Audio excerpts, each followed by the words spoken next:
हामी प्रवेश गर्दैछौँ। यो विषय आफैमा एउटा होइन, सरले पनि भनिसक्नुभयो, असाध्यै जटिल विषय हो। क्वालिटी एस्योरेन्स गर्ने कुरा, क्वालिटी एस्योर गरेको कुरा एक्रिडिटेट गर्ने भन्ने कुरा पद्धतिमा ढालेको मात्रै हो। यो व्यवस्थापन गर्न अहिले सरले भन्नु जस्तो यति च्यालेन्जिङ हो नि कि क्वालिटीको यी सबै प्रोसेसमा मलाई चाहिँ यो शिक्षा क्षेत्रमा काम गरेको नाताले मैले चाहिँ के गर्न सक्छु भने यो भन्दा हामी क्वालिटी एस्योरेन्स भन्छौँ, वास्तवमा क्वालिटी कमिटमेन्ट मात्रै हो। किनभने आजको क्वालिटी जे छ भने भोलि बिहान त्यो क्वालिटी टिक्दै टिक्दैन। भोलि अर्कै क्वालिटी चाहिएको छ। आजको मापदण्डले पुगेको क्वालिटी भोलि बिहान पुग्दैन। किनभने क्वालिटी भनेको यो क्याम्पसभित्रको क्वालिटीले भएन नि, नजिकै के हुन्छ। नजिक भन्नाले नगरपालिका नि नजिक हुनसक्छ, एउटा क्याम्पस नजिक हुनसक्छ। तपाईँ त नजिक हुनुहुन्छ, इन्डियामै भएको क्वालिटीले पनि यहाँ धकेल्छ। त्यहाँ भयो यस्तो, यहाँ किन भएन भनेर मान्छेले सोद्धाखेरि जवाब दिनुपर्ने हुन्छ। त्यसो भएर क्वालिटी चाहिँ यो एक्रिडिटेट गर्ने कुरा आफ्नो ठाउँमा छ, सर्टिफिकेसन दिने कुरा एउटा कुरा छ। मैले बुझ्दा त क्वालिटी भन्ने कुरा कमिटमेन्ट मात्रै हो। त्यसो भएर आज क्वालिटी छ भनेर हामी हिँडेर यही क्वालिटीमा बस्दा तपाईँको क्वालिटी फेरि गिरिसक्यो हुन्छ। किनभने क्वालिटी मेरो क्वालिटी भएन नि, नजिकैको उपलब्ध क्वालिटी के छ त्यसमा तुलना हुन्छ। त्यो तुलनात्मक कुरा हो। त्यसले गर्दा यो प्रोसेस भइसक्यो भन्नु जस्तै क्वालिटीको कुराको प्रोसेसमा हामी जान्छौँ। यो गजबको कुरा थालिएको छ। अब यसमा सुरुमा मैले भनौँ, हामीले तपाईँहरूले इन्ट्रेस्ट राख्नुभयो, हामी कमिट गर्नुभयो, तपाईँले हामी क्वालिटी दिने र हामीले दिएको डेलिभरी, हाम्रो प्रेजेन्टेसन, हाम्रो रिसर्च, हाम्रो इन्फ्रास्ट्रक्चर, हामीले विद्यार्थीलाई दिएको ट्रिटमेन्ट अथवा उनीहरूसँग लोकल कम्युनिटीसँग हाम्रो इन्टिग्रेसन, जब अपर्च्युनिटी, सबै कुरामा हामी एउटा लेभलको क्वालिटी दिन्छौँ। र त्यसको कुराहरू मैले मात्रै भनेर पुगेन, यसको चाहिँ कहीँ न कहीँ एक्सप्रेस हुनु पऱ्यो। हामीले दिएको क्वालिटीको कहीँ मापदण्ड हुनु पऱ्यो, यसको केही डेमोन्स्ट्रेसन हुनु पऱ्यो भनेर तपाईँहरूले भन्नुभयो। त्यो प्रोसेसमा विश्वविद्यालय अनुदान गइरहेको अवस्थामा त्यो प्रोसेस सुरु भयो। अघिल्लोचोटि हामी आयौँ, हामीले अब हामीले जाने बुझेकोमा तपाईँले सक्नुहुन्छ, तर सक्ने भन्दा पनि अझ थप एक दुईवटा कुरा थपेर तपाईँलाई लोड बढाउने भनेर हामीले तपाईँलाई यो कुराहरू गर्नुहोस् अनि पाउनुहुन्छ भन्यौँ। तपाईँले डकुमेन्टेसन चाहिँ हामीलाई दिइसक्नु भएको छ। डकुमेन्टेसनमा हामीले कमिट गरेका कुराहरू यसरी पुरा गरेका छौँ, ल आउनुहोस् हेर्नुहोस्। यसरी एक किसिमको डायलग हो। डायलग पछाडि हामी नेगोसिएसन गर्छौँ। यो कुराहरू तपाईँले गर्नुभएको छ र यो मात्रै पुरा भएको जस्तो घर कम्प्लिट गरेको कम्प्लिसन रिपोर्ट होइन। यो त फ्युचर पर्सपेक्टिभबाट ग्रोइङ ट्रेन्ड छ कि छैन त क्वालिटीमा। आज दिएको क्वालिटी भोलि कन्टिन्यू हुने ट्रेन्ड छ कि छैन, र भोलि दिने क्वालिटी योभन्दा इन्हान्स क्वालिटी हुन्छ कि हुन्न भन्ने पर्सपेक्टिभबाट हामीले हेरेका हुन्छौँ। त्यसो भएर आज हाम्रो टिमबाट यहाँ उपस्थित हुने यहाँका एकाडेमिक समाजका वरिष्ठ विद्वान साथीहरूसित, अब इमर्जिङ विद्यार्थी भाइ बहिनीहरूसित, यहाँका प्राध्यापकहरूसित हाम्रो दुई लेभलको कुराकानी हुन्छ। मेरै चाहिँ भनौँ न एउटा यसको एउटा नेचुरल प्रोसेस होइन। हाम्रो रवि सरले भनिसक्नुभयो कि यो एउटा सेट गाइडलाइनबाट अगाडि बढ्ने कुरा हुन्छ।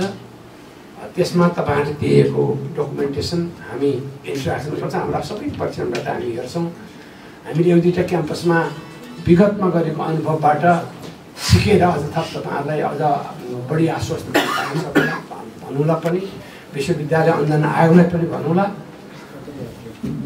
तर मलाई सबैभन्दा खुसी चाहिँ के लागेको भने आज यो भूमिमा, यो माटोमा, यो संरचनाभित्र जुन तपाईँहरूको उपस्थिति,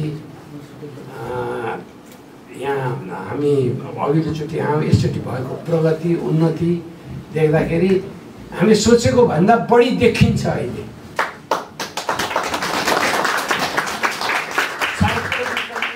भने हामी आश्वस्त छौँ।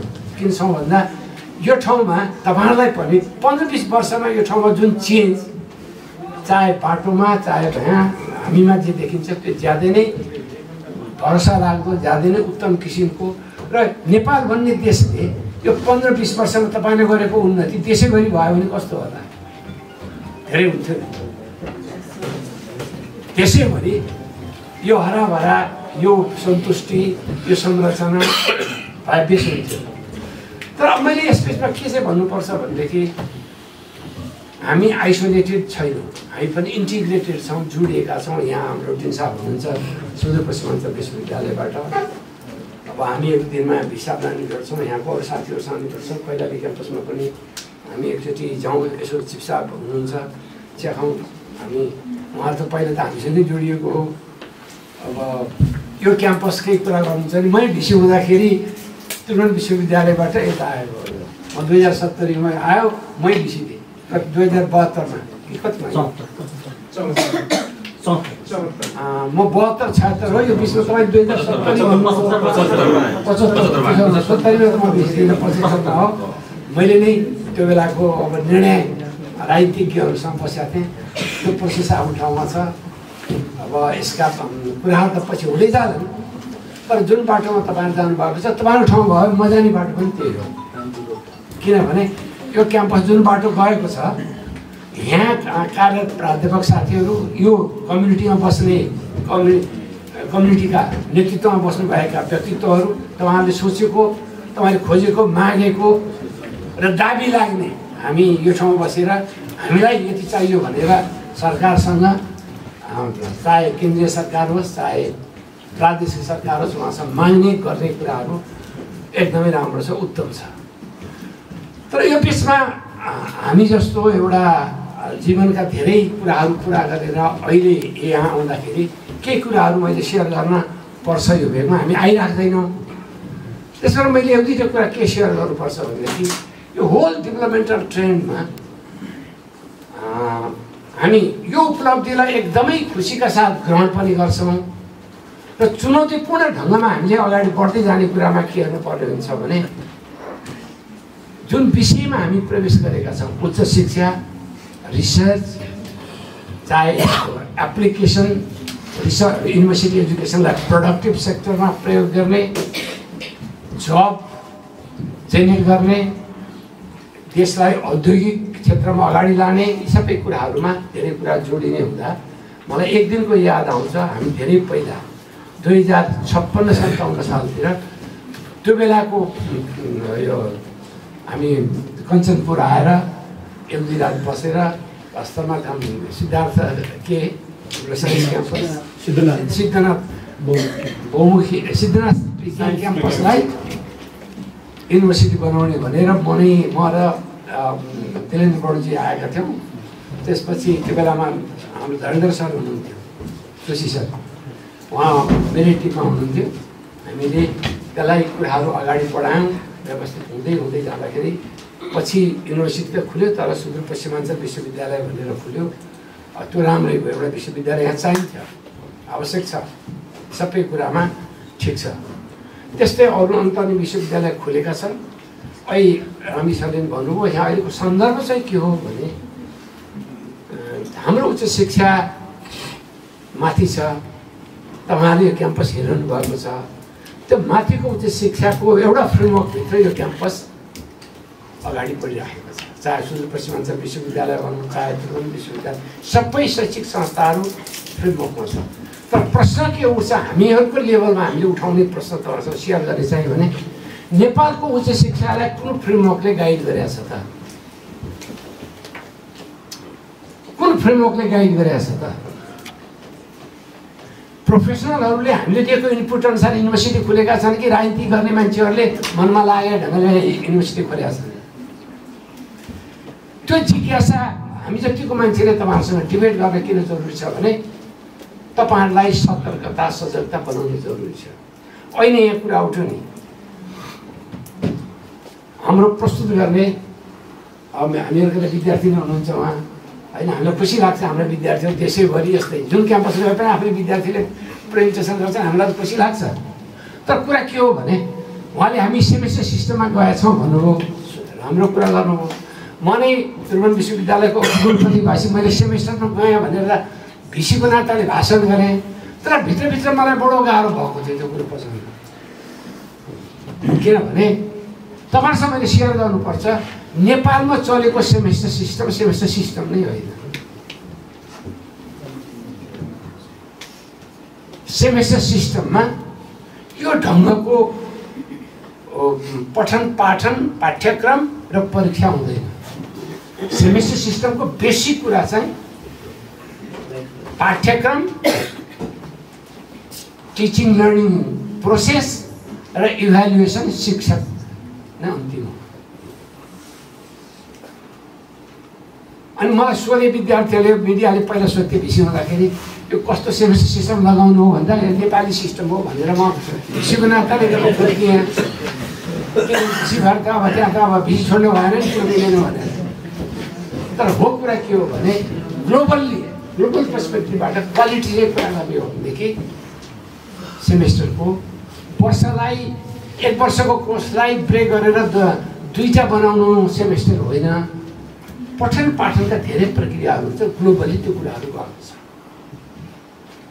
त्यसो भएर मैले चाहिँ अहिले के कुरा गरिरहेको भने हामीले कुन कुरा ड्राइभ गर्न खोजिरहेको छु तपाईँलाई भने यो क्याम्पसलाई QAA क्वालिटी एस्योरेन्स एक्रिडिटेट गरेपछि यो क्याम्पस र नजिकै नन QAA को बिचमा के फरक हुन्छ त? तपाईँहरूलाई थप अधिकार, एकाडेमिक अधिकार कति हुन्छ, फाइनेन्सियल अधिकार कति हुन्छ, तपाईँको रिकग्निसन के हुन्छ? यो QAA को सर्टिफिकेट क्याम्पसभित्रको इन्टरनल डाइनामिक्स हो कि सोसियल डाइनामिक्स हो त? यो कुरामा देशभरि थुप्रै छन्, UGC ले गर्नुपर्ने कुरा हो, हामीहरू पनि त्यसको पार्ट हो। हामी यो कुरा किन बसमा ल्याएका छौँ भने तपाईँहरूलाई अटोनोमी के हुन्छ त? तपाईँहरूले QAA पाएपछि यो क्याम्पसलाई के गर्न चाहिँ थप अधिकार हुन्छ त? हुन्छ नि। हामी समाजमा के गर्छ भने भरपर्दो मान्छे, भरोसालाग्दो मान्छे र भर पर्न नसकिने मान्छेको बिचमा हामीले नि देखाउँछौँ त अलिअलि शङ्का उपशङ्का भरोसा। पैसै सापट दिन पर्यो भने पनि कसैलाई भएन भने दिन मन लाग्छ, कसैलाई दिए भए पनि छैन भन्छौँ नि त हामी। केही न केही यसमा त रेस्पोन्स त छ नि। भनेपछि यो क्याम्पसलाई QAA भनेर हामी आएर तपाईँलाई काठमाडौँमा बोलाएर तपाईँलाई सर्टिफिकेट दिएको भोलि यो QAA को सर्टिफिकेट दिएको भोलिपल्टदेखि के हुन्छ त? मलाई लाग्छ त्यसको खोजीको कुरा हामी भिसा पनि आउनुहुन्छ, टिन्सा पनि आउनुहुन्छ, हामी यसको QAA खोज्छौँ। मैले यो कुरा किन भनेको भने म नै TUको भिसी हुँदाखेरि पहिलोचोटि हामीले एउटा क्याम्पसलाई अटोनोमी दियौँ। मलाई लाग्छ हेड अफ डिपार्टमेन्ट त सर नै हुन्थ्यो जस्तो लाग्छ मलाई। लुम्बिनी वाणिज्य क्याम्पसलाई म नै भिसी हुँदा पहिलोचोटि ल तपाईँहरूलाई अटोनोमी भनेर हामीले दियौँ। अटोनोमी दिएपछि म नै भिसी भएर कार्यकारीबाट हामीहरूले पास गरेर त्यो वाणिज्य क्याम्पसलाई के अधिकार दियौँ भने TUको कोर्स नपढाउनुहोस्, तपाईँ आफै कोर्स बनाउनुहोस्, BBA को कोर्सको अनुमति BBA कोर्स बनाउनुहोस्, TUको भन्दा राम्रो कोर्स बनाउनुहोस्, TUको भन्दा राम्रा विद्यार्थी निकाल्नुहोस् र ती विद्यार्थीहरूको परीक्षा जब नेपाल ब्याङ्कले, राष्ट्रिय वाणिज्य ब्याङ्कले, कमर्सियल ब्याङ्कमा कम्पिटिसन हुन्छ,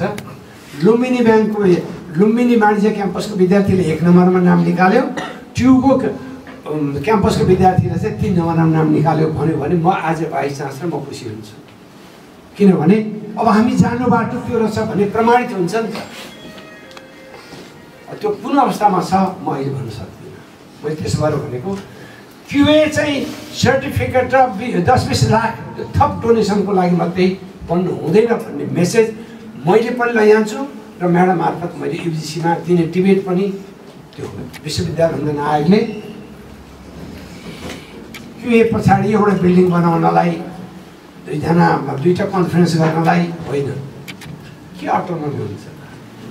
यहाँको QAA भनेको त बिल्डिङको पनि QAA हो, सबै कुराको QAA हो। त्यसको एउटा हुनुपर्छ। त्यसको डिबेट हामी अगाडि बढाउँछौँ, तपाईँले बढाउनुहोस्। तपाईँले त्यो आँट पनि गर्नु पऱ्यो कि हामीले यो पाइसकेपछि त विश्वविद्यालयले ट्रस्ट गर्यो नि त तपाईँहरूलाई। त्यो ट्रस्टलाई प्रमोट गर्न, इन्हान्स गर्न थप तपाईँहरूको कमिटमेन्ट, पर्फर्मेन्स र डेमोन्स्ट्रेसन अगाडि आउनुपर्छ जस्तो लाग्छ मलाई। मलाई अर्को कुरा के चाहिँ भन्नु मन लाग्छ यो बिचमा पनि भने हाम्रो अहिले मैले भने नेपालभरिको हायर एजुकेसनको डेभलपमेन्टल ट्रेन्ड के हुने त? मलाई गजब लाग्छ। 5 लाख विद्यार्थी भएको त्रिभुवन युनिभर्सिटी पनि यहीँ हुने, अनि पार्लियामेन्टले नयाँ नयाँ युनिभर्सिटी आज बिहान एउटा, भोलि बिहान अर्कै युनिभर्सिटी खोलिदिने, विद्यार्थी भएका पनि युनिभर्सिटी हुने, विद्यार्थी नै नभएको पहिला भिसी नियुक्ति गर्ने अनि पछि विद्यार्थी खोल्ने युनिभर्सिटी पनि हामी नै खोल्ने।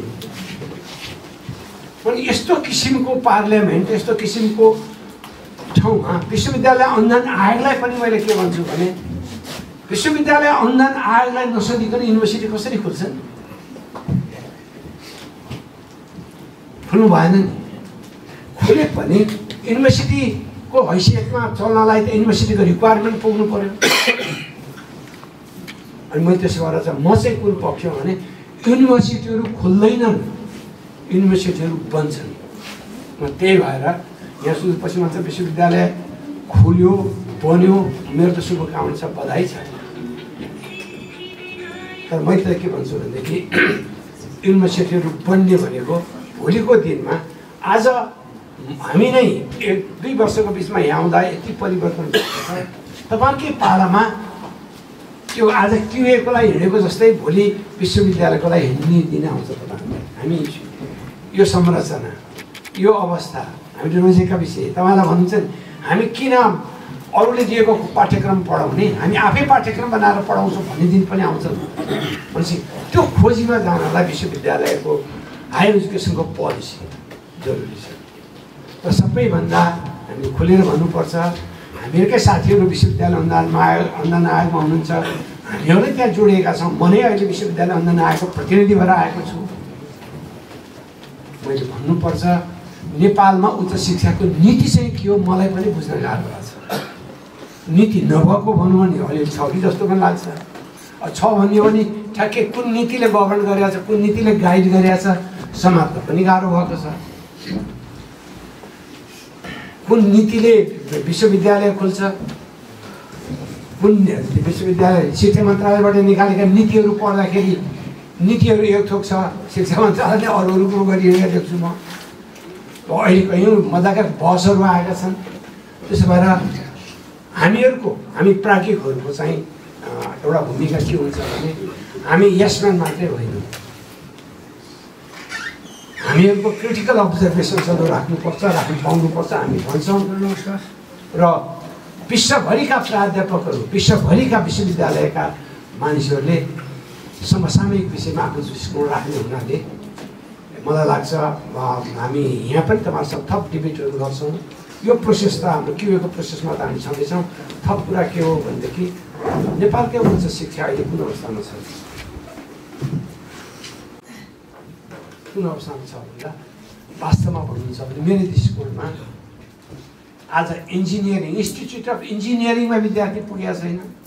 विद्यार्थी पुगेको छैन भनेको परार 18,000ले इन्ट्रान्स एक्जाम दिन्थ्यो भने पोहोर 16, अहिले 12, अब आउँदो वर्ष 10,000ले इन्ट्रान्स एक्जाम दिए 9,000 लिने भने पढ्न मन लागेका जति आएर ती सबैले भर्ना लिने त होइन। त्यहाँ त कम्पिटिटिभ हुन्छ, कम्पिटिसनबाट राम्रो विद्यार्थी लिने कुरा हुन्छ। बिबिएमै भनौँ, त्रिभुवन विश्वविद्यालयको सबभन्दा ठुलो एकदम पपुलर धेरै विद्यार्थी भएको 43% थियो। लगभग विद्यार्थीहरू आधा म्यानेजमेन्टमा हुँदा मलाई लाग्छ हिजो आज बिबिएमा भर्ना नपुगेर रिइन्ट्रान्स एक्जाम दिने अवस्था आउँदा हामीहरूको भूमिका के त? किन भयो त यो? भाइ रामी सरले भन्नुभयो हामीहरूको कुराकानीमा हुन्छ। वास्तवमा एउटा कुरा के हो भने तपाईँहरूले यो क्वालिटी भनेको रिलेटिभ हो, तपाईँहरू कमिटमेन्ट देखाउनु भएको छ, तपाईँले गरेका कुराबाट हामीलाई एकदमै प्रभाव परेको छ। हामी भोलि निर्णय गर्ने ठाउँमा यो हरेक विषयमा हामी टिक मार्क लगाएर हेर्छौँ, त्यो आफ्नो ठाउँमा छ। तर आज हाम्रा विद्यार्थीहरू हामीले दिएको क्वालिटीमा एस्योर हुन नसकेर ठुलो सङ्ख्यामा विद्यार्थीहरू बाहिर गए र रिसर्चले के देखाइरहेको छ भने तपाईँले दिएको शिक्षाले हामी भोलिको दिन टिक्न सक्दैनौँ। हामीलाई ग्लोबल पर्सपेक्टिभबाट हेर्नुपर्छ। हामीले पाएको हायर एजुकेसनले संसारको कुनै पनि जब मार्केटमा हामी जान सक्नुपर्छ, संसारको कुनै पनि प्रोडक्टिभ सेक्टरमा हामी इङ्गेज हुन पाउनुपर्छ भन्ने किसिमको चेतना विद्यार्थीहरूमा आएको छ। त्यो अहिलेको टेक्नोलोजीको विकासले, अहिलेको यो सबै नयाँ कुराहरूको विकासले विद्यार्थीहरूले बुझ्न थालेका छन्। हामीले बुझाएका छौँ कैयौँ कुरामा हामीभन्दा उनीहरू एडभान्स भइसक्यो। त्यसलाई एप्रिसिएट गरेर हामी अगाडि बढ्नुपर्ने अवस्था भएको हुनाले मैले के चाहिँ सेयर गर्न सक्छु भने अहिलेको हायर एजुकेसन असाध्यै च्यालेन्जिङ छ। यो चुनौतीपूर्ण घडीमा हामीलाई मात्रै होइन, संसारका सबै विश्वविद्यालयहरूलाई यो चुनौती छ। चाहे तपाईँले सुन्नु नै भयो होला, यो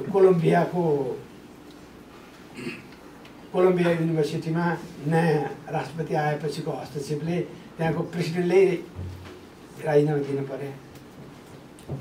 भने यस्तो किसिमको, किनभने यो यति हायर एजुकेसन यति एक्सपेन्सिभ हुँदै गयो, यति कमर्सियलाइज भयो, यति कम्पिटिटिभ भयो कि भोलि राम्रा विद्यार्थी खोसाखोस गर्ने, त्यो कुराहरूलाई अगाडि सेल गर्ने, यो कुरालाई हामीले हेरेर त्यसो भएर एउटा ज्वलन एकदमै जरुरी कुरा के छ भने नेपालको हायर एजुकेसनको एउटा फ्रेमवर्क, एउटा मोडेल र एउटा संरचनामा हामी अगाडि बढेनौँ भने आफू खुसी अथवा इन्डिभिजुअल युनिभर्सिटीले आफूले चाहेको कुरा गर्ने अनि केन्द्रबाट नहेर्ने अनि आफ्नो मन लागेका कुराहरू गर्ने स्थिति हुँदै जाँदा हामीहरू अहिले अप्ठ्यारो अवस्थामा हुन्छ।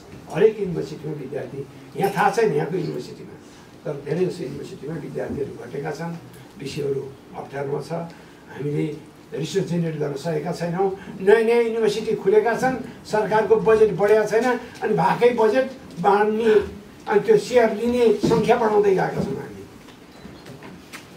यो अवस्थामा हामीहरूको काम चाहिँ एउटा क्याम्पस मात्रै होइन, नेसनल पोलिसी के हो त हायर एजुकेसनको, नेसनल पर्सपेक्टिभ के हो, नेसनल फ्रेमवर्क के हो, कुन फ्रेमवर्कमा यसरी गइरहेको छ, क्वालिटी एस्योर गर्ने क्याम्पसहरूलाई तपाईँहरूले के कुरामा अटोनोमी पाउनुहुन्छ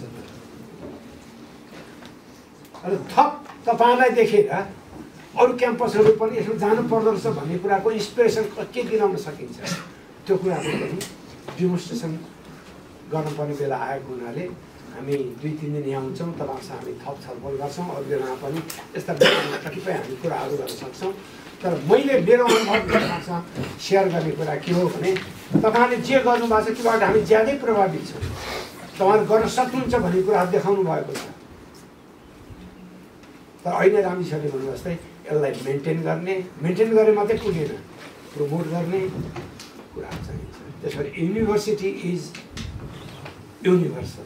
मैले अहिले रामजी सरसँग अरू सरसँग यससँग कुरा गरेको थिएँ। उदाहरणको लागि पहिलोचोटि सुदूरपश्चिमाञ्चल विश्वविद्यालय र यी क्याम्पसहरूमा पूर्वाञ्चलका विद्यार्थी कसरी ल्याउनुहुन्छ, त्यसको स्किम चाहियो हुन्छ। यही सुदूरपश्चिमका मात्रै विद्यार्थीहरू पढ्ने ठाउँ भयो भने यो कति युनिभर्सिटी, कति क्याम्पस सोचनीय कुरा हुन्छ। त्यसै गरी यो सुदूरपश्चिमाञ्चल विश्वविद्यालय र पूर्वाञ्चल विश्वविद्यालयको बिचमा ल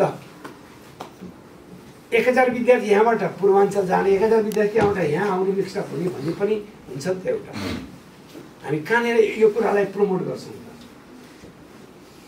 त्यसपछि हामी नजिकै यति महत्त्वपूर्ण ठाउँमा छौँ कि विद्यार्थी आउने, हाम्रै विद्यार्थी जाने अनि अरू देशहरूसँग जाने। त्यसो भएर अहिलेको रङ्गमञ्चमा युनिभर्सिटीहरूको रङ्गमञ्च जसरी हामी क्युएको कुरा अनि टप क्याम्पस भन्छौँ, टप युनिभर्सिटीको मोडेल अहिले टाइम्स हायर एजुकेसनले ऱ्याङ्किङ गर्छ विश्वभरिका युनिभर्सिटीहरूलाई। Top 10, top 100, top 500, top 1000। 2018-19मा त्रिभुवन विश्वविद्यालय 1000 भित्र ऱ्याङ्किङमा थियो म नै बेसी हुँदाखेरि मैले सिङ्गापुर गएर त्यो सहभागी भएको। अहिले हार्वर्ड र अक्सफोर्ड उनीहरूको ऱ्याङ्किङमा अहिले पनि अक्सफोर्ड नै 1 नम्बरमा छ। हार्वर्ड तर उसको नाम ठुलो छ, तर फरक के छ, अक्सफोर्डमा 43% विद्यार्थीहरू विदेशी छन्, हार्वर्डमा 19-20% विद्यार्थीहरू 23% विद्यार्थीहरू नेसनल छन्। त्यसो भएर हायर एजुकेसनका इन्स्टिट्युसनहरू त्यही वरिपरिका घर गाउँका मात्रै पढ्ने ठाउँ होइन कि यो चाहिँ सबै ठाउँका विद्यार्थीहरू आएर मिक्सअप भएर एउटा ग्लोबल सिटिजन कसरी हुने भन्ने किसिमको एउटा माइन्डसेट बनाइदिने ठाउँ भएको हुनाले हामी त्यतिर कसरी जान सक्छौँ? त्यतिर जाने बाटो के हो त?